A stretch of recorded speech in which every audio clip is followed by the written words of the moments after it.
بسم اللہ الرحمن الرحیم حامیم تنزیل الکتاب من اللہ العزیز الحکیم. یہ بیان کر چکا ہوں بالکل انہی الفاظ سے پچھلی سورت شروع ہوئی ہے. ما خلقنا السماوات والارض وما بینہما الا بالحق. وہاں فرمایا تھا کہ ہم نے آسمان اور زمین کھیل کے لیے نہیں بنائے. یہاں اس کو فرمایا ہم نے نہیں پیدا کیا آسمان اور زمین اور جو کچھ ان دونوں کے مابین ہے مگر حق کے لیے، حق کے ساتھ. یہ ایک مستحکم نظام ہے، یہ ایک پرپسفل کریشن ہے، بغیر کسی مقصد کے نہیں ہے. واجل مسمى، اور ایک اجل معین تک کے لیے.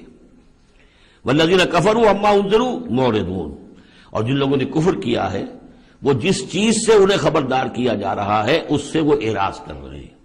یہاں بھی دیکھیے تقدیم و تاخیر ہے. والذین کفروا معرضون عما انذروا، اصل ترتیب جملے کی یہ بنتی ہے. لیکن جیسا کہ میں نے شروع میں عرض کیا تھا جبکہ میں نے لیکچر دیے تھے تعارف قرآن پر، کہ قرآن مجید کے اندر ایک ردم ہے. یہ جو ایک معروف شاعری ہے، شاعری تو نہیں ہے، قرآن شعر نہیں ہے، لیکن جسے بلینک ورس کہا جاتا ہے، غالباً اس کا دنیا میں اگر رواج ہوا تو قرآن کی وجہ سے ہوا. قرآن بلینک ورس میں ہے، اس میں ایک ردم ہے، ایک فلو ہے، اور اس ردم کی وجہ سے پھر جملوں کے اندر تقدیم و تاخیر ہو جاتی ہے تاکہ وہ جو اس کا ایک صوتی آہنگ ہے وہ برقرار رہے. قل ارأیتم ما تدعون من دون اللہ ارونی ماذا خلقوا من الارض. اے نبی ان سے کہیے جن چیزوں کو تم پوچھتے ہو اور پکارتے ہو اللہ کے سوا، ذرا مجھے دکھاؤ انہوں نے کیا چیزیں پیدا کی ہیں زمین میں. ام لہم شرک فی السماوات، یا ان کے لیے کوئی اور شریکہ ہے آسمانوں میں. ایتونی بے کتاب من قبل ھذا، تو لاؤ میرے پاس کوئی کتاب جو اس سے پہلے نازل ہوئی ہو. او وصارت من علم، اور یا پھر کوئی روایت چلی آ رہی ہو علم کی بنیاد پر، دلیل کی بنیاد پر، منطق کی بنیاد پر. ان کنتم صادقین، اگر تم سچے ہو. ومن اضل ممن يدعو من دون اللہ من لا يستجیب له الى یوم القیامہ، اور اس سے بڑھ کر ظالم کون ہوگا جو اللہ کے سوا پکار رہے ایسی چیزوں کو جو ان کی پکار سنتے ہی نہیں، قبول ہی نہیں کر سکتے قیامت کے دن تک. وَهُمْ عَنْ دُعَائِهِمْ غَافِلُونَ، وہ سنیں گے کیا، وہ تو ان کی دعا سے غافل ہے، انہیں پتہ ہی نہیں کہ وہ دعا مانگ رہے ہیں. فرض کیجئے کہ کوئی کسی بڑے ولی اللہ کو پکار رہا ہے کہ میری مدد کے لیے آ جائیے. وہ اللہ کا بندہ کہاں ہے، علیین میں، اعلیٰ علیین میں ہے، کہاں ہے، اسے پتہ بھی نہیں کہ کوئی بے وقوف مجھے پکار رہا ہے اللہ کے نام بجائے اللہ کو پکارنے کے، کوئی فرشتے کو پکار رہا ہو. بس آگے اس سے اگلی دفعہ پڑھیں گے. وَإِذَا حُشِرَ النَّاسُ كَانُوا لَهُمْ أَعْدَاءً وَكَانُوا بِعِبَادَتِهِمْ كَافِرِينَ. صدق اللہ العظیم. ذکر ہو رہا تھا اس سورہ مبارکہ کی پچھلی آیات میں کہ ان سے بڑھ کر زیادہ گمراہ کون ہوگا جو اللہ کے سوا ایسی ہستیوں کو پکار رہے ہیں جو نہ ان کی دعا سنتے ہیں، نہ دعاؤں کو قبول کر سکتے ہیں قیامت تک، بلکہ وہ ان کی دعاؤں سے غافل ہیں، انہیں معلوم ہی نہیں ہے. وَإِذَا حُشِرَ النَّاسُ، جب لوگوں کو جمع کیا جائے گا، كَانُوا لَهُمْ أَعْدَاءً، وہ ان کے دشمن بن جائیں گے کہ تم نے ہمیں شرمسار کیا، ہماری شرمندگی کا تم سبب بن گئے، تم نے ہمیں اللہ کا مد مقابل بنا دیا.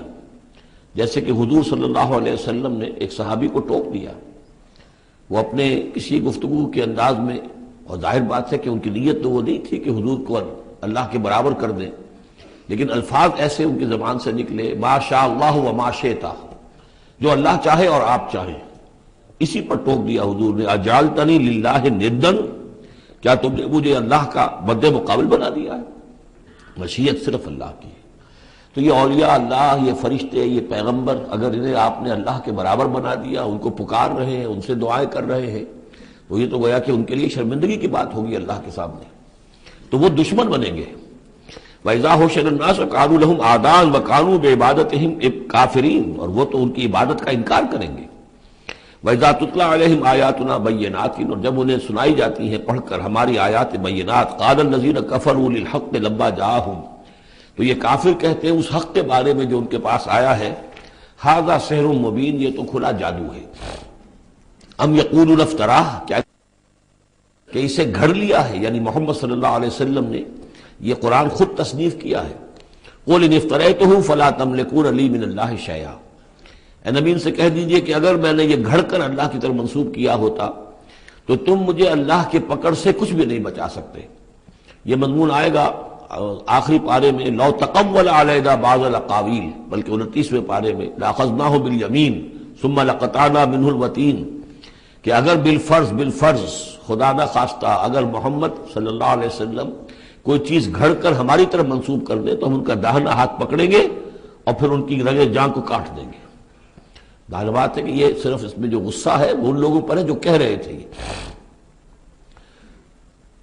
هو عالم بما تفیضون فیہ، اللہ تعالیٰ خوب جانتا ہے جن چیزوں میں تم لگے ہوئے، جو کچھ تم کہہ رہے ہو، جو تمہارا ظاہری قول ہے اس کو بھی جانتا ہے، اور جو تمہارے دل میں چھپا ہوا اسے بھی جانتا ہے۔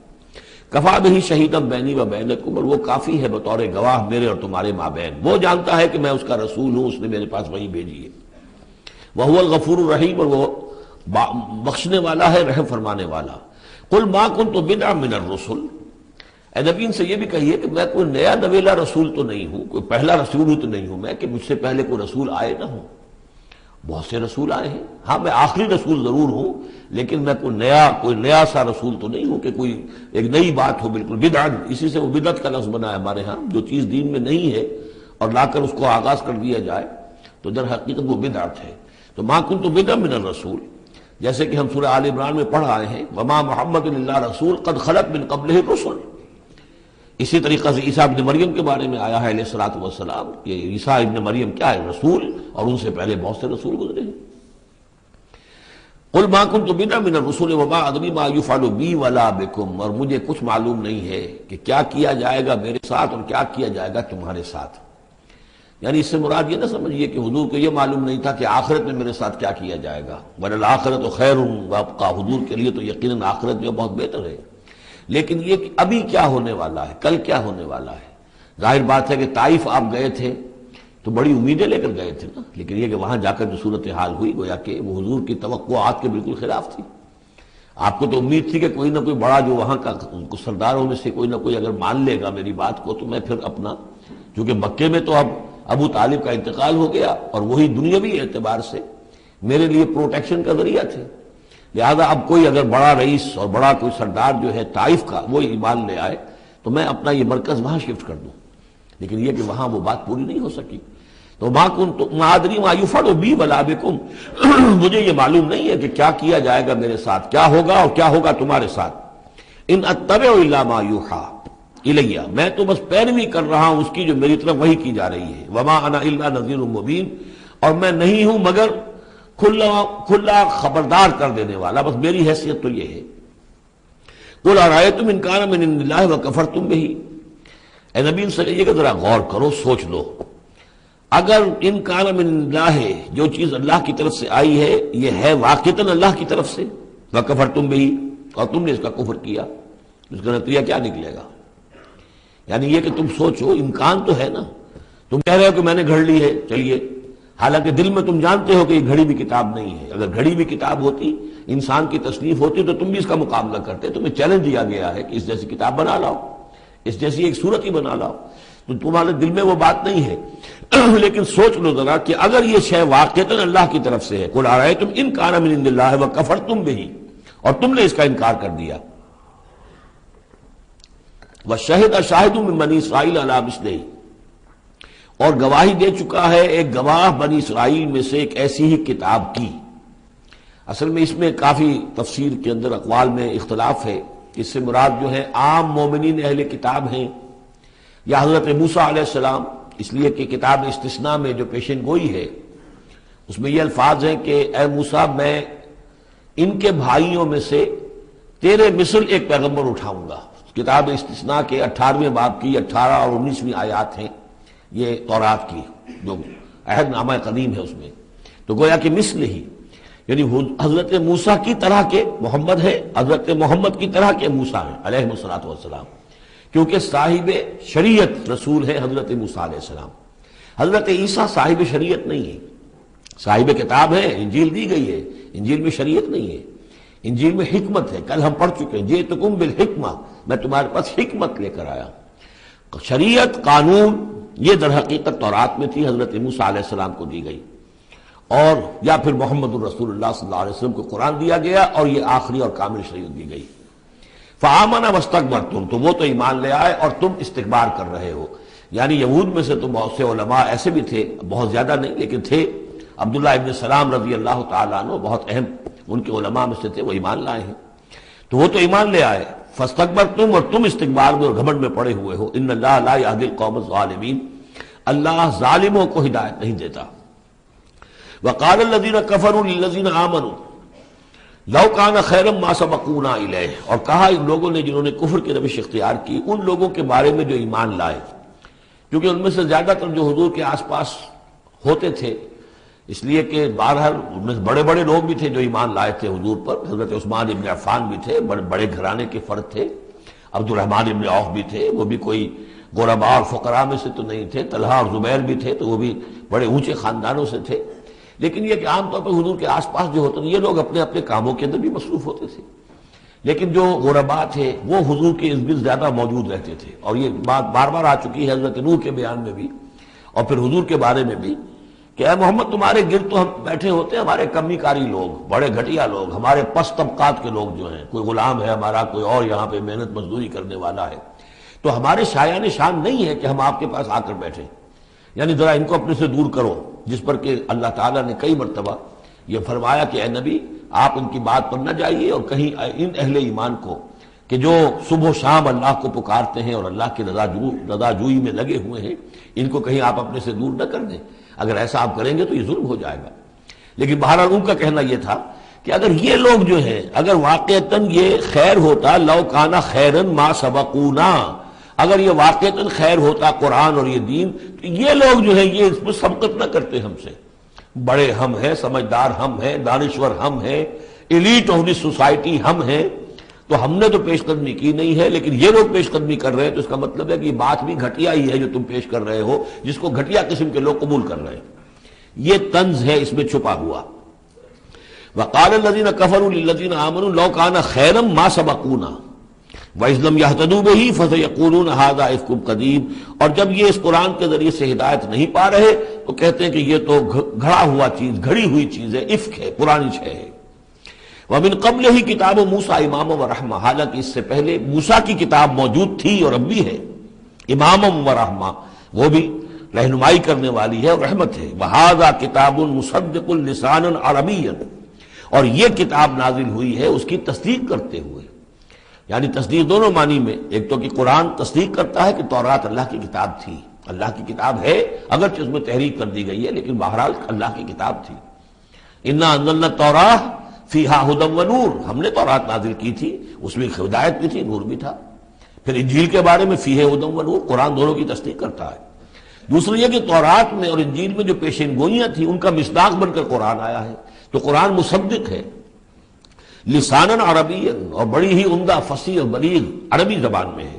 لِيُنذِرَ الَّذِينَ، تاکہ خبردار کر دیں ان لوگوں کو ظلموا، جنہوں نے کہ کفر کی روش اختیار کی. خبردار کر دینے کی ذمہ داری ہے، اور اسی لیے یہ جو آسان زبان میں ہم نے اس کو اتارا ہے تاکہ ہر شخص تک یہ بات پہنچ جائے. وَبُشْرَىٰ لِلْمُحْسِنِينَ، اور جو ایمان اور اسلام اور احسان کی روش اختیار کریں ان کے لیے یہ بشارت بن جائے. ان الذين قالوا ربنا الله ثم استقاموا فلا خوف عليهم ولا هم يحزنون، یقیناً وہ لوگ، یہ وہی الفاظ آ گئے جو سورہ حمیم سجدہ میں آئے تھے، جنہوں نے کہا ہمارا رب اللہ ہے پھر اس پر جم گئے. اور میں نے عرض کیا تھا، پھر دوبارہ عرض کر رہا ہوں کہ استقامت میں قیامت مضمر ہے. جنہوں نے کہا ہمارا رب اللہ ہے پھر اس پر جم گئے، یعنی پھر راضی برضائے رب رہنا، اسی پر توکل کرنا، اسی کی رضا جوئی کو اپنی زندگی کا مقصد بنانا، پھر اس کی اطاعت کرنا، اس کے احکام کی پابندی کرنا، اور اس کے جملہ جو بھی اس نے ذمہ داریاں عائد کی ان کو پورا کرنے کے لیے تن من دھن لگا دینا، یہ سب استقامت میں شامل ہے. استقامت کے معنی کیا ہے؟ جیسے کہ میں نے آپ کو بتایا تھا کہ حضور سے ایک صاحب نے یہ پوچھا، بلکہ کہا، فرمائش کی کہ مجھے تو کوئی ایک بات ایسی بتا دیجئے جس سے میں پلے باندھ لوں، میں زیادہ لمبی چوڑی باتیں نہیں سمجھ سکتا. حضور نے فرمایا، قل آمنت باللہ ثم استقم، کہو کہ میں ایمان لایا اللہ پر پھر جم جاؤ، ٹھک جائے تمہارا دل اس کے اوپر کہ واقعتاً پالن ہار وہی ہے، پروردگار وہی ہے، حاجت روا وہی ہے، مشکل کشا وہی ہے، اور وہ ہماری دعاؤں کا سننے والا وہی ہے. پھر یہ کہ اسی کے لیے انسان ہمتاً اپنے آپ کو وقف کر دے. ان صلاتی و نسکی و محیای و مماتی للہ رب العالمین. ان الذین قالوا ربنا اللہ ثم استقاموا فلا خوف علیہم ولا هم يحزنون.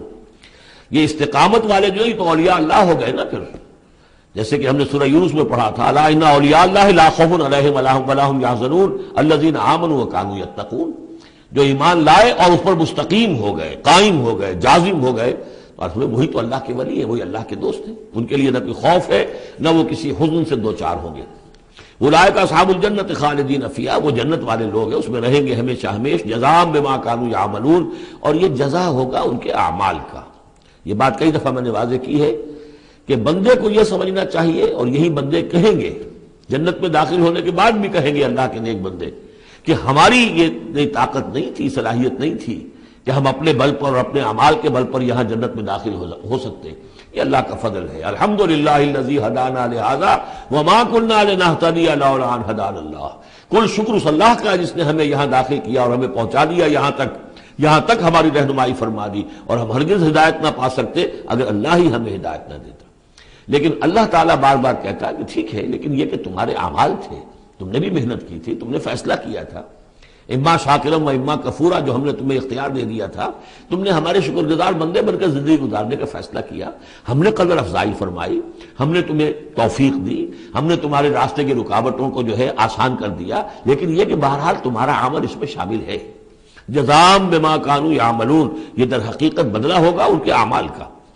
ووصینا الانسان بوالدیہ حسنا، اور ہم نے وصیت کی انسان کو، تاکید کی انسان کو اس کے والدین کے بارے میں احسانا، کہ اس کے ساتھ احسان کی روش، نیک سلوک، خدمت۔ اور اس میں بھی خاص طور پر والدہ کا معاملہ جو ہے یہ سورہ بنی اسرائیل میں بھی ہے اور یہاں بھی ہے۔ وہاں بھی آیا تھا ووصینا الانسان بوالدیہ حملتہ امہ وہنا علی وہن وفصالہ فی عامین، تو والدین میں جو ہے والدہ کا حق فائق ہے والد کے حق پر، ویسے دونوں کے ساتھ اس نے سلوک ہو، دونوں کا ادب ہو۔ وَإِمَّا يَبْلُغَنَّ عِندَكَ الْكِبَرَ أَحَدُهُمَا أَوْ كِلَاهُمَا فَلَا تَقُل لَّهُمَا أُفٍّ وَلَا تَنْهَرْهُمَا وَقُل لَّهُمَا قَوْلًا كَرِيمًا، یہ ہم پڑھ چکے ہیں۔ لیکن یہاں بھی اور وہاں بھی خاص طور پر والدہ کا، اس لیے کہ مشقت جو ہے پیدائش میں ساری کی ساری مشقت جو ہے ماں کی ہے، باپ کا کیا حصہ ہے؟ وہ تو ایک کوئی اس کی لذت کا لمحہ ہوتا ہے، وہ اس کے اندر اس نے وہ بوند ٹپکائی اور فارغ۔ اب وہ ساری مصیبت کون جھیل رہی ہے؟ وہ عورت جھیل رہی ہے، ماں جھیل رہی ہے۔ سارا پریگننسی کا دور جو ہے، اس میں ابتدائی دور جو ہے، اس میں اسے جی بتلا رہا ہے، الٹیاں آ رہی ہیں، چیزوں سے نفرت ہو رہی ہے، پھر جب بوجھل ہو گئی ہے، جسم بوجھل ہو گیا ہے، بوجھ اٹھائے ہوئے ہے، پھر وضع حمل کی مشقتیں ہیں، وہ درد ذہ ہے، پھر اس کو دودھ پلانا ہے 2 سال تک، اس کے جو اس کو گند ہے اس کو صاف کرنا ہے، پوتڑے دھونے ہیں، یہ سارے کام کون کر رہا ہے؟ ماں کر رہی ہے۔ باپ کا تو اس میں حصہ ڈائریکٹ نہیں انڈائریکٹ ہے کہ بہرحال وہ کمائی کرتا ہے، پرووائڈ کرتا ہے، یہ بات دوسری ہے، لیکن جو مشقت ماں کی ہے۔ اسی لیے حدیث میں آتا ہے کہ ایک صحابی نے حضور سے سوال کیا کہ میرے حسن سلوک کا سب سے اولین مستحق کون ہے؟ آپ نے فرمایا تمہاری والدہ۔ انہوں نے پوچھا پھر ان کے بعد کون؟ فرمایا پھر تمہاری والدہ۔ تیسری مرتبہ پھر کون؟ حضور پھر والدہ تمہاری۔ چوتھی مرتبہ جب اس نے پوچھا ان کے بعد کون، تو آپ نے فرمایا تمہارے والد۔ یعنی والدہ کا حق جو ہے وہ والد کے حق پر، یہ ہے اخلاقی حق۔ قانونی حق والد کا زیادہ ہے، اگر سیپریشن ہو جائے گی تو اولاد والد کی ہے، قانونی حق اس کا زیادہ ہے، لیکن اخلاقی حق، خدمت کا حق، اور جنت جس کے پاؤں تلے ہے وہ باپ نہیں ماں ہے۔ جنت جو ہے وہ تو اس کے قدم تلے تحت اقدام الامہات، اس حوالے سے اخلاقی مقام جو ہے وہ عورت کا زیادہ ہے، ماں کا زیادہ ہے۔ فرمایا حملتہ امہ کرہا ووضعتہ کرہا، اس کی ماں نے اسے اٹھائے رکھا اپنے پیٹ میں تکلیف جھیل کر، اور پھر اس کو وضع حمل ہوا، اس کو جنا تکلیف کے ساتھ، وحملہ وفصالہ 30 شہرا، اور اس کا یہ حمل اور پھر دودھ پلانا یہ لگ بھگ جو ہے 30 مہینے ہوتے ہیں۔ حتی اذا بلغ اشدہ، یہاں تک کہ جب وہ اپنی پوری قوت کو پہنچتا ہے، بلوغت کو پہنچتا ہے، اور یہاں سے بلوغت سے مراد جو ہے وہ نفسیاتی بلوغت ہے، ذہنی اور نفسیاتی بلوغت۔ ایک جسمانی بلوغت ہوتی ہے، وہ تو 16 17 18 اس سال کے اندر آدمی جو ہے وہ پورا بالغ ہوتا ہے، لیکن جسمانی بلوغت نہیں، یہاں جو ہے 40 برس کا ذکر آ رہا ہے۔ حتی اذا بلغ اشدہ وبلغ 40 سنۃ، جب وہ 40 برس کا ہو جاتا ہے۔ سائیکولوجیکل میچورٹی جو ہے انسان کی وہ 40 برس کی ہے۔ یہی وجہ ہے کہ 40 برس ہی کی عمر میں جو بھی نبوت جو ہے وہ ملتی تھی، حضور کو بھی 40 برس کی۔ فلما بلغ 40 سنۃ حبب الیہ الخلا فکان یخلو بغار حرا، ایک حدیث ہے بڑی پیاری جس کی راویہ ہیں ام المومنین حضرت عائشہ صدیقہ رضی اللہ تعالیٰ عنہ، جس میں فرمایا انہوں نے کہ حضور نے مجھے بتایا کہ جب میری عمر 40 برس کے قریب ہوئی تو مجھے خلوت گزرنی محبوب ہو گئی، تنہائی میں بیٹھ کر، اور پھر آپ جا کر کئی دن کئی راتیں جو ہے غار حرا میں آپ تنہا رہتے تھے، خلوت گزری، پھر وہیں پر وہی کا آغاز ہوا ہے۔ تو 40 برس کی عمر، اگرچہ استثناءات ہیں، حضرت یحییٰ کے بارے میں ہم پڑھ چکے ہیں سورہ مریم میں، آتیناہ الحکم صبیہ، بچپن ہی میں اللہ نے انہیں حکمت عطا فرما دی، اور ان کو جو بھی وہ میچورٹی ہے اللہ نے بہت ابتدائی عمر میں عطا فرما دی۔ حضرت عیسیٰ کا معاملہ بھی ایسا ہی ہے، لیکن عام قاعدہ قانون وہی ہے 40 برس کا۔ حتیٰ اذا بلغ اشدہ وبلغ 40 سنة قال رب اوزعنی ان اشکر نعمتک التی انعمت علی وعلی والدی، تو وہ کہتا ہے کہ میرے پروردگار مجھے اس کی میری قسمت یہ بنا دے، یہ میرا نصیب فرما دے، مجھے اس کی توفیق دے کہ میں شکر ادا کر سکوں تیرے انعامات کا جو مجھ پر ہوئے اور میرے والدین پر ہوئے، وان اعمل صالحا ترضاہ، اور یہ کہ میں ایسے عمل کروں اچھے جو تجھے پسند آئے، جنہیں تو پسند کرے، واصلح لی فی ذریتی، اور پھر یہ کہ میرے لیے میری اولاد کے لیے بھی، اولاد میں بھی میرے لیے بہتری پیدا کر دے۔ ایک تو یہ ہوتا ہے کہ اصلح لی ذریتی، میری اولاد کو اصلاح کر دے، انہیں صالح بنا دے، لیکن یہاں پہ انداز جو ہے ذرا دیکھیے، اصلح لی فی ذریتی، اس لیے کہ اولاد صالح ہوگی تو اس کا فائدہ مجھے بھی پہنچے گا، اس لیے کہ اگر اولاد جو ہے وہ صالح ہے اور نیک ہے تو اس سے یقیناً انسان جو ہے وہ دعائیں کریں گے، استغفار کریں گے، اور ان کے جو اعمال صالحہ ہیں، چونکہ باپ نے کوئی تربیت اچھی دی تھی تو ان کے اعمال صالحہ سے بھی اس کے اپنے حساب کے اندر بھی ادراج ہوتا رہے گا نیکیوں کا۔ تو اصلح لی فی ذریتی، میری ذریت میں، میری نسل میں میرے لیے اصلاح فرما دے، یعنی ان کی اصلاح فرما جس سے کہ خود مجھے بھی فائدہ پہنچے۔ اسی بالکل یہی مفہوم ہے کہ جو ہم نے سورہ الفرقان میں پڑھا ہے، وَجْعَلْنَا لِلْمُتَّقِينَ إِمَامًا، مراد یہ کہ ہماری اولاد کو متقی بنا، تاکہ ان کی جو ہم از خود ان کے آگے چلنے والے ہیں، ان کے امام ہیں، وہ ہمارے فالوورز ہیں، ہمارے پیچھے چلنے والے ہیں، اور قیامت میں ایسا ہوگا حشر میں آدمی اٹھیں گے اور ان کے پیچھے ان کی نسلیں چلی آ رہی ہیں، تو ہمارے پیچھے آنے والے ہیں وہ نیک ہوں، متقی ہوں۔ وَاصْلِحْ لِي فِي ذُرِّيَّتِي إِنِّي تُبْتُ إِلَيْكَ، میں تیری جناب میں توبہ کرتا ہوں، رجوع کرتا ہوں، وَإِنِّي مِنَ الْمُسْلِمِينَ، اور یقیناً میں تیرے فرما برداروں میں سے ہوں۔ اولئک الذین نتقبل عنہم احسن ما عملوا، یہ وہ لوگ ہیں جن سے ہم ان کے بہترین اعمال قبول فرمائیں گے، ونتجاوز عن سیئاتہم، اور اگر کوئی خطائیں ہوں گی، کوئی چیز ان کے اندر کمزوری کا پہلو بھی ہوگا، ہم اس سے درگزر فرمائیں گے۔ فی اصحاب الجنہ، اور پھر یہ اصحاب الجنہ میں ہوں گے، جنت والوں میں شامل ہو جائیں گے۔ وعد الصدق الذی کانوا یوعدون، یہ سچا وعدہ ہے جس کا کہ ان سے وعدہ کیا جاتا تھا۔ اب اس کے برعکس سے کردار ہے، یہ تو یہ کہ ایک صالح بیٹا ہے، اور وہ جب اپنی پوری میچورٹی کو پہنچا ہے اور بلوغ کو پہنچا ہے نفسیاتی اور ذہنی اعتبار سے، تو اس کا طرز عمل تو یہ ہے جو آ گیا، رب اوزعنی ان اشکر نعمتک التی انعمت علی وعلی والدی وان اعمل صالحا ترضاہ واصلح لی فی ذریتی۔ ایک دوسرا برعکس کردار ہے، والذی قال لوالدیہ اف لکما اتعداننی ان اخرج وقد خلت القرون من قبلی، اور وہ شخص جو اپنے والدین سے کہتا ہے، والدین مسلمان ہیں لیکن بیٹا آوارہ ہو گیا ہے یا ذہنی طور پر جو ہے وہ گمراہ ہو گیا ہے، وہ نہ آخرت کو مان رہا ہے نہ اللہ کو مان رہا ہے، کسی اور رخ پہ جا رہا ہے، تو وہ اپنے والدین سے کہتا ہے اف لکما، میں بڑا بیزار ہوں آپ سے، یہ کیا آپ لوگوں نے ڈھکوسلے تراش رکھے ہیں، یہ کیا آخرت واخرت کی آپ مجھے دھمکی دیتے رہتے ہیں، اتعداننی، کیا آپ مجھے اس بات سے ڈراتے ہیں، وعدہ دیتے ہیں، دھمکاتے ہیں، ان اخرجا، کہ مجھے نکالا جائے گا، دوبارہ زندہ کیا جائے گا، وقد خلت القرون من قبلی، مجھ سے پہلے نہ معلوم کتنی نسلیں بیت چکی ہیں، ہزارہا لوگ نسل بعد نسل ختم ہو چکے ہیں، تو میں تو ان باتوں کو ماننے والا نہیں ہوں، یہ آپ کے ڈھکوسلے ہیں، یہ پرانی باتیں ہیں، دقیانوسی باتیں ہیں۔ وہما یستغیثان اللہ ویلک آمن، اور وہ دونوں ماں باپ جو ہے بیچارے وہ نیک، وہ دعائی دے رہے ہیں اللہ کی کہ اللہ کے بندے، ویلک، تباہی ہو تیری، خرابی ہو تیری، آمن، ایمان لا، مان ان باتوں کو، ان وعد اللہ حق، یقیناً اللہ کا وعدہ سچا ہے۔ فیقول ما ھذا الا اساطیر الاولین، وہ کہتا ہے نہیں نہیں نہیں، میں نہیں مانتا، نہیں یہ تو نقلیں ہیں، پرانی کہانیاں ہیں جو پچھلوں سے نقل ہوتی چلی آ رہی ہیں۔ اولئک الذین حق علیہم القول، یہ وہ لوگ ہیں کہ جن پر اللہ کی بات سچی ہو گئی، یعنی مستحق ہو گئے اللہ کے کلمہ عذاب کے، فی امم قد خلت من قبلہم، اور انہی قوموں کے اندر وہ بھی پھر شامل کر دیے جائیں گے جو ان سے پہلے گزر چکی ہیں، من الجن والانس، جنات میں سے بھی اور انسانوں میں سے بھی، انہم کانوا خاسرین، یقیناً وہی لوگ ہیں خسارے والے، برباد ہونے والے۔ وَلِكُلٍّ دَرَجَاتٌ مِّمَّا عَمِلُوا، اور سب کے لیے درجے اور مقامات معین ہوں گے ان کے اعمال کے اعتبار سے۔ وَلِيُوَفِّيَهُمْ، اور تاکہ اللہ تعالیٰ پورا ان کے اعمال، وَلِيُوَفِّيَهُمْ أَعْمَالَهُمْ وَهُمْ لَا يُظْلَمُونَ، پورا ان کو دے دے گا ان کے اعمال کا بدلہ، اور ان پر کوئی ظلم نہیں ہوگا، کوئی حق تلفی نہیں ہوگی۔ وَيَوْمَ يُعْرَضُ الَّذِينَ كَفَرُوا عَلَى النَّارِ، اور جس دن کہ یہ کافر پیش کیے جائیں گے آگ پر، اور اس وقت ان سے کہا جائے گا اذھبتم طیباتکم فی حیاتکم الدنیا واستمتعتم بہا، دیکھو بھائی تم نے اپنے جو مزے لینے تھے، لوٹنے تھے، عیش کرنے تھے، وہ تم دنیا کی زندگی میں کر چکے ہو. تم نے وہاں حرام خوریاں کی، حلال اور حرام کی تمیز کو ختم کیا، تم نے وہاں عیش کیے. اذھبتم طیباتکم، اپنی مزے کی چیزیں جو ہے وہ تم لے جا چکے. فی حیاتکم الدنیا، تم اپنی دنیا کی زندگی میں، واستمتعتم بہا، اور اس سے تم نے بہت فائدہ اٹھا لیا.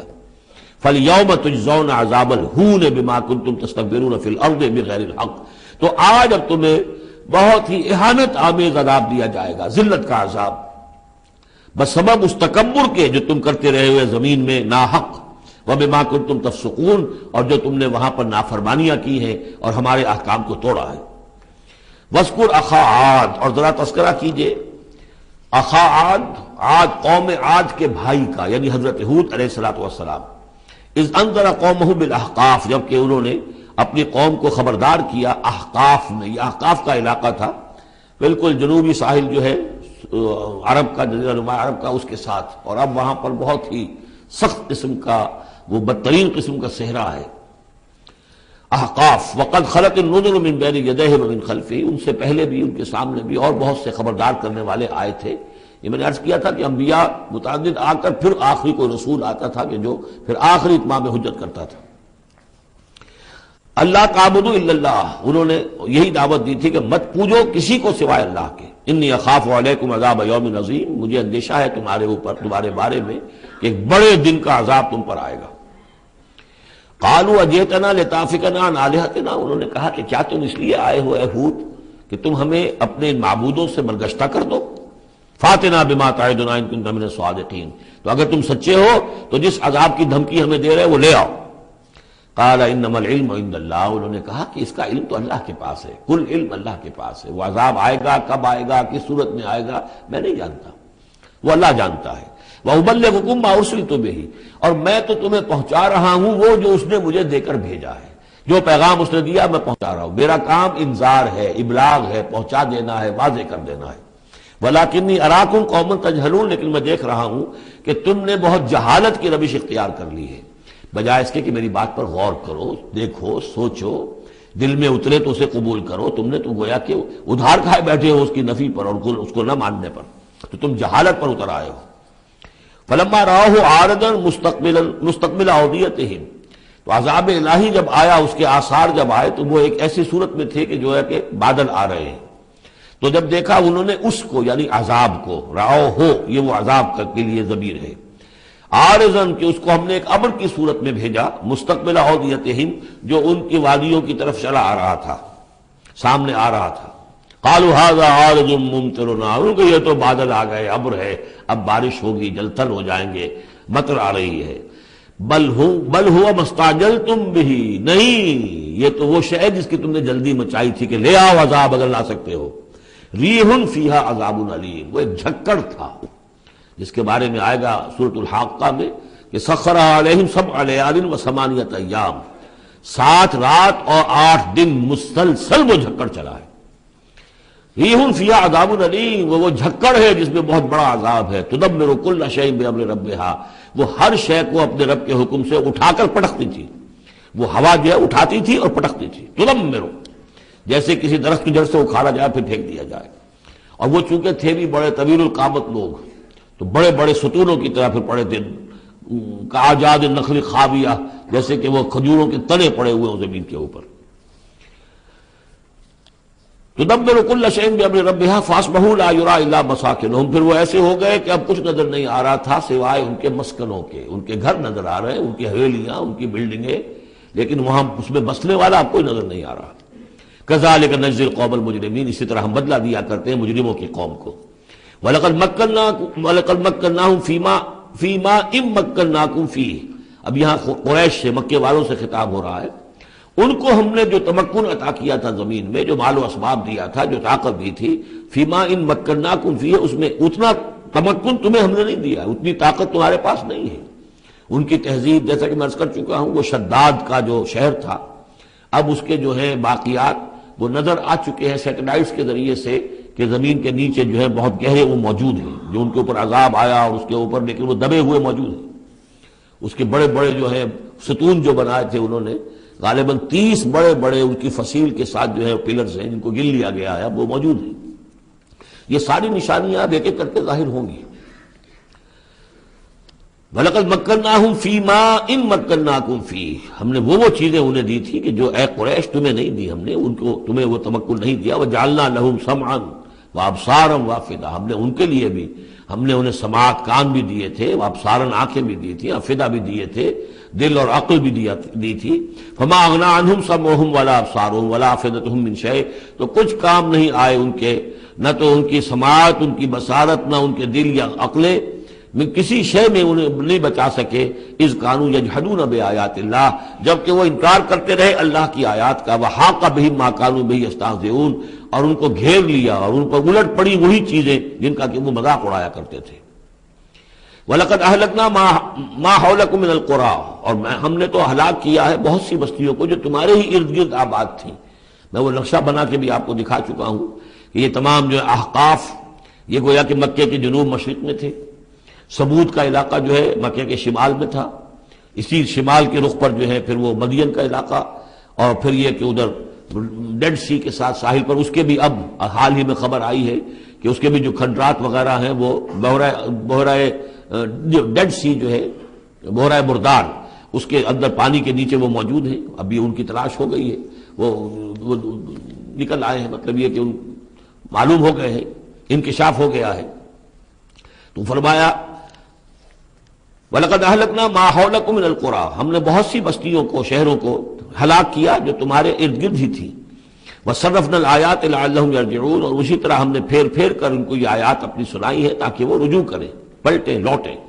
فَلَوْلَا نَصَرَهُمُ الَّذِينَ اتَّخَذُوا مِن دُونِ اللَّهِ قُرْبَانًا آلِهَةً، تو کیوں نہ مدد کی ان ہستیوں نے جنہیں انہوں نے اللہ کے سوا سمجھا تھا کہ یہ معبود ہیں جو اللہ کی طرف ہم اللہ سے ہمیں قریب کر دیں گے، ہمیں تقرب اللہ کا ہمارا ضرورت ہمیں جو ہے وہ درجے حاصل کر دیں گے، اس کا ذریعہ بن جائیں گے۔ بل ضلوا عنہم، جب وہ عذاب کا وقت آیا وہ سب گم ہو گئے، ہوا ہو گئے، خواب تھا جو کچھ کا دیکھا، جو سنا افسانہ تھا۔ وذالک افکہم، یہ تو اصل میں ان کی من گھڑت باتیں تھیں، ان میں حقیقت تو تھی ہی نہیں۔ وما کانوا یفترون، اور جو کچھ بھی افطرا وہ کر رہے تھے وہ تھا۔ وَإِذْ صَرَفْنَا، اب وہ واقعہ آ رہا ہے جس کا میں نے آج شروع میں تذکرہ کیا تھا، اور حضور صلی اللہ علیہ وسلم، اور یہ واقعہ جو ہے جبکہ حضور گئے تھے طائف، اور طائف سے جب واپس آ رہے تھے تو آپ نے نخلا، ایک مقام ہے وادی نخلا، اس میں چند دن قیام کیا مکے جانے سے پہلے۔ اور چونکہ دل گرفتہ تو بہت تھی جب آپ طائف سے واپس آئے ہیں، طائف میں جو کچھ بیتی تھی وہ آپ کو معلوم ہے۔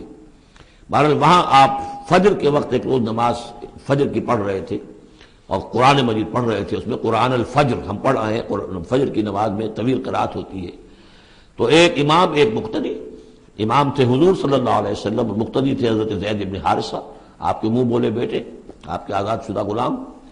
اس وقت یہ ہے کہ وہاں سے گزر ہوا کچھ جنوں کی ایک جماعت کا، اور وہ ٹھہر گئے، ٹھٹک کر کھڑے ہوئے، اور وہ سنتے رہے قرآن، حضور پڑھ رہے ہیں وہ سن رہے ہیں۔ تو اس پر وہ ایمان لائے، اور پھر جا کر اپنی قوم میں انہوں نے فوراً تبلیغ شروع کر دی۔ تو یہ بات ہمارے لیے بڑی عبرت کی بات ہے کہ جنات کی ایک جماعت نے ایک ہی دفعہ قرآن سنا، ایمان بھی لے آئے اور فوراً مبلغ بن گئے اس کے۔ لیکن ہم جو ہے سنتے ہیں اور ایک کان سے سن کر دوسرے کان سے نکال دیتے ہیں، ہماری زندگیوں میں کوئی تبدیلی نہیں آتی۔ تو بڑا قابل غور ہے یہ مقام قرآن مجید کا۔ وَإِذْ صَرَفْنَا إِلَيْكَ نَفَرًا مِنَ الْجِنِّ، اور جب کہ ہم نے آپ کی طرف متوجہ کر دیا اے نبی جنوں کی ایک جماعت کو، یستمعون القرآن، کہ وہ قرآن سننے لگے۔ فلما حضروہ، جب وہاں وہ پہنچے، قالوا انصتوا، انہوں نے کہا چپ ہو جاؤ، خاموش رہو، سنو، توجہ سے سنو۔ اب دیکھیے جو بات قرآن مجید میں آئی ہے، وَإِذَا قُرِئَ الْقُرْآنُ فَاسْتَمِعُوا لَهُ وَأَنصِتُوا، معلوم ہوتا ہے کہ یہ وہ ان جنات میں سے تھے کہ جو طبعاً نیک تھے، شریف تھے، اس اعتبار سے ان کے اندر وہ جو مادہ تھا وہ موجود تھا، بلکہ آگے چل کر معلوم ہوگا کہ وہ حضرت موسیٰ علیہ السلام کے ماننے والے تھے، ان پر گویا کہ وہ اہل کتاب جنات تھے۔ تو انہوں نے جب سنا تو بڑی توجہ کے ساتھ جو ہے وہ سننے لگے، اور کہا خاموش ہو جاؤ، سنو توجہ سے۔ فلما قضی، تو جب وہ آپ کی قرات ختم ہو گئی، ولوا الی قومہم منذرین، تو فوراً اپنی قوم کی طرف پلٹے انہیں خبردار کرنے کے لیے۔ اور کیا کہا انہوں نے؟ قالوا یا قومنا انا سمعنا کتابا انزل من بعد موسیٰ، معلوم ہوا موسیٰ کے ماننے والے تھے۔ اے ہماری قوم کے لوگوں، ہم نے سنا ہے، ہم نے کتاب سنی ہے جو نازل ہوئی ہے اب موسیٰ کے بعد. کتاب جو نازل ہوئی ہے موسیٰ کے بعد وہ قرآن ہی ہے. اگرچہ ہم مانن کہہ دیتے ہیں عرفن، وہ انجیل کو بھی کتاب، لیکن کتاب کا لفظ میں نے بارہا آپ کو بتایا ہے کہ شریعت کے لیے آتا ہے. کتاب قوانین کے لیے آتا ہے. کتب علیکم کتب علیکم کتب علیکم. نماز بھی ہے کتابا موقوتا، عدت کے لیے آیا حتی یبلغ الکتاب اجلہ. تو شریعت کے احکام کے لیے جو ہے وہ اصل میں یہ لفظ خاص ہے. تو تورات چونکہ شریعت کی حامل تھی اور قرآن پھر شریعت دوسری جو آئی ہے موسیٰ کی شریعت کے بعد وہ شریعت محمدی ہے صلی اللہ علیہ وسلم. ورنہ ظاہر بات ہے کہ ان کے علم میں ہوگا کہ حضرت عیسیٰ بھی آئے اور وہ ایک کتاب تو لائے، لیکن یہ کہ اس میں شریعت نہیں. قالوا یا قومنا انا سمعنا کتابا انزل من بعد موسیٰ مصدقا لما بین یدیہ، اور یہ تصدیق کرتے ہوئے آئی ہے اس کی جو اس کے سامنے موجود ہے، یعنی تورات. یہدی الی الحق، اور یہ رہنمائی کر رہی ہے حق کی طرف. وَإِلَىٰ طَرِیقٍ مُسْتَقِیمٍ، اور ایسے راستے کی طرف جو بالکل سیدھا ہے. صراط مستقیم، صراط بھی راستہ، طریق بھی راستہ، سبیل بھی راستہ، سواء سبیل سیدھا راستہ، صراط مستقیم سیدھا راستہ، طریق مستقیم. یا قومنا اجیبوا داعی اللہ، اے ہماری قوم کے لوگوں، اللہ کی طرف پکارنے والے کی پکار پر لبیک کہو، مانو، ایمان لاؤ. وآمنوا بہ یغفر لکم من ذنوبکم، تو ان پر ایمان لاؤ تاکہ اللہ تعالیٰ جو ہے تمہارے گناہوں کو بخش دے. وَيُجِرْكُم مِّنْ عَذَابٍ عَلِيمٍ، اور تمہیں بچا دے عذاب علیم سے، دردناک عذاب سے. وَمَن لَّا يُجِبْ دَاعِيَ اللَّهِ فَلَيْسَ بِمُعْجِزٍ فِي الْأَرْضِ، اور جو نہیں لبیک کہتا اللہ کی طرف پکارنے والے کی پکار پر، تو وہ پھر فَلَيْسَ بِمُعْجِزٍ، وہ اللہ تعالیٰ کو ہرا نہیں سکے گا، شکست نہیں دے سکے گا زمین میں. وَلَيْسَ لَهُ مِن دُونِهِ أَوْلِيَاء، اور نہیں ہوں گے اس کے لیے کوئی ایسے اس کے رفیق اور اس کے پشت پناہ اور مددگار جو اسے اللہ کی پکڑ سے بچا سکے. أُولَٰئِكَ فِي ضَلَالٍ مُّبِينٍ، یہ لوگ تو گویا کہ کھلی گمراہی کے اندر ہوں گے. اب یہ بات جو ہے جیسا کہ میں نے اس کے تو قابل غور ہے ہمارے لیے. اب ظاہر بات ہے کہ داعی جب تک نبوت کا سلسلہ جاری تھا وہ اللہ کے نبی ہوتے تھے. اب حضور کے بعد اب داعی جو ہوں گے وہ امت میں سے ہوں گے. کوئی اٹھے گا اللہ کا بندہ، پھر دین کی دعوت دے گا، پھر قرآن کی طرف بلائے گا، پھر لوگوں سے کہے گا کہ آؤ چلو اس راستے پر چلو، اللہ کے دین کا راستہ یہ ہے. اقامت دین کی جد و جہد میں لگو، اس کے لیے اپنے تن بندھن لگاؤ. ان صلاتی و نسکی و محیایا و مماتی للہ رب العالمین. اب نبی تو کوئی نہیں آئے گا سوائے ان کے جو دجال ہیں، جھوٹے نبی ہیں جنہوں نے دعوے کیے ہیں، وہ تو چھوڑ دیجیے ان کو. لیکن نبی نہیں آنے والا، نبوت کا دروازہ بند ہو چکا. لیکن دعوت اللہ کا دروازہ بند نہیں ہوا ہے، اس کا سلسلہ بند نہیں ہوا، بلکہ اب تو اس امت کے ذمے بحثیت مجموعی کو ذمہ داری لگا دی گئی. وَكَذَلِكَ جَعَلْنَاكُمْ أُمَّةً وَسَطًا لِتَكُونُوا شُهَدَاءَ عَلَى النَّاسِ وَيَكُونَ الرَّسُولُ عَلَيْكُمْ شَهِيدًا. تمہارے ذمے ہے. كُنتُمْ خَيْرَ أُمَّةٍ أُخْرِجَتْ لِلنَّاسِ تَأْمُرُونَ بِالْمَعْرُوفِ وَتَنْهَوْنَ عَنِ الْمُنكَرِ وَتُؤْمِنُونَ بِاللَّهِ. أَوَلَمْ يَرَوْا أَنَّ اللَّهَ الَّذِي خَلَقَ السَّمَاوَاتِ وَالْأَرْضَ وَلَمْ يَعْيَ بِخَلْقِهِنَّ، کیا انہوں نے دیکھا نہیں، غور نہیں کیا؟ وہ اللہ جس نے آسمانوں اور زمین کی تخلیق فرمائی اور وہ تھکا نہیں، ہارا نہیں اس سے، ان کی تخلیق سے. یعنی جیسے کہ سورہ قاف میں ہم پڑھیں گے افعینا بالخلق الاول، کیا ہم عاجز آ گئے ایک دفعہ بنانے کے بعد؟ ہماری ساری جو بھی کریٹو ایکٹیویٹی تھی اور کریٹو پوٹینشیل ہمارا ختم ہو گیا، ایگزاسٹ ہو گیا، ہم دوبارہ نہیں بنا سکتے تمہیں. تو لم یا بخلقہن، وہ عاجز نہیں آ گیا ان کی تخلیق سے. اب اس کی جو خلاقی کی قوت ہے وہ ختم نہیں ہو گئی ہے. بقادر علی ان یحیی الموتى، تو کیا وہ قادر نہیں ہوگا اس پر کہ مردوں کو زندہ کر دے؟ بلا، کیوں نہیں، انہ علی کل شیء قدیر، یقیناً وہ ہر چیز پر قادر ہے. ویوم یعرض الذین کفروا علی النار، اور جس روز کے پیش کیے جائیں گے یہ کافر آگ پر، الیس ھذا بالحق، اس وقت سوال کیا جائے گا یہ ہے حق، یہ حقیقت ہے یا نہیں؟ تم ڈھکوسلا کہتے تھے، تم کہتے تھے کہ ایسی ہمیں دھونس دی جا رہی ہے، کوئی جہنم وغیرہ نہیں، کوئی حساب کتاب نہیں، کوئی جزا و سزا نہیں، کوئی باس بادل موت نہیں. الیس ھذا بالحق، کیا یہ حقیقت نہیں ہے؟ قالوا بلا وربنا، وہ کہیں گے کیوں نہیں، ہمارے پروردگار تیری قسم یہ حق ہے. قال فذوقوا العذاب بما كنتم تکفرون، تو اللہ فرمائے گا اب چکھو اس عذاب کا مزہ اپنے اس کفر کی پاداش میں جو تم کرتے رہے. فاصبر، اب آخری بات حضور سے، فاصبر کما صبر اولو العزم من الرسل، اے محمد صلی اللہ علیہ وسلم آپ بھی صبر کیجئے جیسے کہ ہمارے اولو العزم رسول آپ سے پہلے صبر کرتے رہے. یہ اولو العزم من الرسل عام طور پر خیال ہے کہ 5 ہیں، بعض حضرات 7 شمار کرتے ہیں، حضرت ہود حضرت صالح کو بھی شامل کرتے ہیں، لیکن 5 پر چونکہ اسی سلسلہ سور کی صورت ہے سورہ شورى جس میں 5 کا ذکر ہے. شرع لکم من الدین ما وصى به نوحا والذی اوحینا الیک وما وصینا به ابراہیم وموسیٰ وعیسیٰ. حضرت نوح، حضرت ابراہیم، حضرت موسیٰ، حضرت عیسیٰ اور حضرت محمد صلی اللہ علیہ وسلم علیہ السلام، یہ اولو العزم من الرسل ہیں. اور اس میں جو یوں سمجھیے کہ عزم اور صبر کا معاملہ جو ہے اس میں حضرت ایک اعتبار سے حضرت نوح سب سے آگے ہے. 950 برس تک جو ہے انہیں صبر کرنا پڑا. فلبث فیہم 1000 سنۃ الا 50 عاما. اور ایک ذاتی تکلیف اس میں حضرت ایوب علیہ السلام، ان کو جو کوفت ذاتی تکلیف، بیماری، نہایت ہی تکلیف دہ بیماری، تو اس میں ان کا صبر ایوب اس اعتبار سے مشہور ہے. فاصبر کما صبر اولو العزم من الرسل. صبر کیجئے جیسے کہ ہمارے اولو العزم پیغمبر صبر کرتے رہے. ولا تستعجل لهم، اور ان کے لیے جلدی نہ کیجئے. کیا مطلب؟ یہ خیال جو کبھی شاید حضور کے دل میں بھی آ جاتا ہو، لیکن یہ کہ دوسرے مسلمانوں کے دلوں میں آنا تو بالکل قرین قیاس ہے کہ اللہ تعالیٰ ان کو پکڑتا کیوں نہیں؟ یہ کس طریقے سے بلال کو کیسے مار رہا ہے یہ امیہ ابن خلف؟ اللہ تعالیٰ اس کا ہاتھ چھل کیوں نہیں کر دیتا؟ وہ تو علی کل شیء قدیر ہے. اور اس قوم کو کب تک یہ مہلت دی جائے گی؟ کیوں نہیں ان پر عذاب آ جاتا جیسے کہ عذاب آیا تھا پچھلی قوموں کے اوپر؟ فرمایا نہیں، ولا تستعجل. پچھلی سورت بھی اسی پر ختم ہوئی تھی کہ اے نبی اہل ایمان سے یہ کہیے کہ ذرا ان کو ابھی معاف کریں، ابھی ان کو کچھ عرصے کے لیے، چونکہ جو ہمارا ابھی فیصلہ جو ہے وہ یہ ہے کہ ابھی وہ وقت عذاب کا نہیں آیا ہے، تو ابھی یہ ذرا درگزر کرتے رہیں. وہی بات یہاں خاص طور پر واحد کے صیغے میں خطاب کر کے حضور سے کہی جا رہی ہے. فاصبر کما صبر اولو العزم من الرسل ولا تستعجل لهم، ان کے لیے جلدی نہ کیجیے. کانہم یوم یرون ما یوعدون، جس دن کے یہ دیکھیں گے اس عذاب کو، جب عذاب آئے گا تو ایسے محسوس کریں گے لم یلبسوا الا ساعۃ من نہار، کہ نہیں رہے تھے مگر دن کی کسی ایک حصے میں، ایک گھڑی دن کی صرف. بلاغ، یہ ہے پہنچا دینا. ھذا بلاغ، لیکن ھذا یہاں پر محذوف ہو گیا. ھذا بلاغ، بلاغ یہ پہنچا دینا ہے. فہل یہلک الا القوم الفاسقون، تو ہلاک تو وہی کیے جائیں گے. کون ہلاک کیا جائے گا سوائے ان کے کہ جو نافرمان لوگ تھے. یہاں یہ جو 8 سورتوں کا ایک سلسلہ چلا آ رہا تھا وہ بھی ختم ہوا، اور یہ کہ جو 5واں جو گروپ ہے مکی اور مدنی صورتوں کا، ان میں سے جو مکیات کا سلسلہ ہے وہ ختم ہو گیا. اور یہ 13 صورتیں ہیں: سورہ سبا، فاطر، پھر یاسین، پھر صافات، پھر صاد، اور پھر یہ 8 صورتیں: سورہ زمر، اور پھر مومن، اور پھر حامیم سجدہ، اور شورا، اور زخرف، اور دخان، اور جاسیہ، اور احقاف. یہ صورتیں ہیں کہ جہاں مکیات ہیں.